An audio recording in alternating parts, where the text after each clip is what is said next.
I guess since not a lot of people are talking about it, let's talk about it. Why time seems like it's moving faster and what your brain is really doing. All right, let's talk about time. Most people think that time is just passing, tick tock.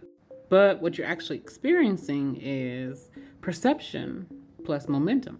In psychology, and really in any science, we don't look at just one moment, we look for patterns, whether it's a scatter plot, bell curves, or data across many participants. Because one moment doesn't tell the truth for the whole, patterns do. So let's apply this to your life.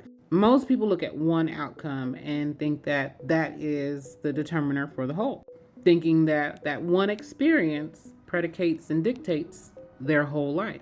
So if they failed, didn't show up, or did nothing, that one moment, that one point is a particle view. But when you step back, you can see how those particles make patterns. So those become your habits, your natural reactions, your cycles. And that's a wave view. You're not just reacting to particles, you're recognizing patterns. So let's get back to time. Why does it feel like it's moving faster now? Because your brain is processing patterns more effectively and efficiently. And when you are a part of a collective frequency, the collective is pulling in more energy and observing more energy and feeding that data back out to you. So when you're operating in the frequency of being scattered, anxious, frustrated, angry, fearful, time slows down because it's heavy, it's repetitive.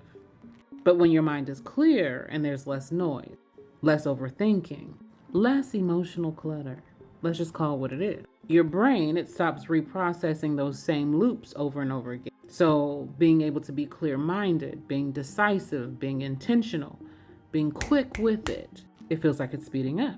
But truthfully, there's just a reduction in friction because your brain is not working so hard. So here's where the energy and the momentum comes together. Your mind builds momentum based off of what you repeat. So if you're always repeating confusion, you get confusion. And if you're always repeating clarity and action, well, you already know. Forward motion, because that's momentum. And let's be clear, your environment does matter. The people you're around, the routines you have, your sleep cycles, your getting out in nature, your inputs, all of that influences how your brain processes information, and it's not magic. Biology and psychology, baby. All right, so we're getting in this space and time where if you feel unclear, it's time to start clearing those thoughts by asking the right questions. Like, what patterns am I feeding? What does this mental noise mean? Because if your brain continues to play loops that are stealing energy from you, you'll keep feeding old narratives and lose time.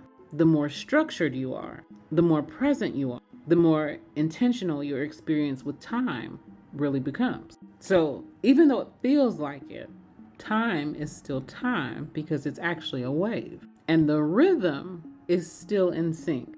Think of it like this. Think of it like music.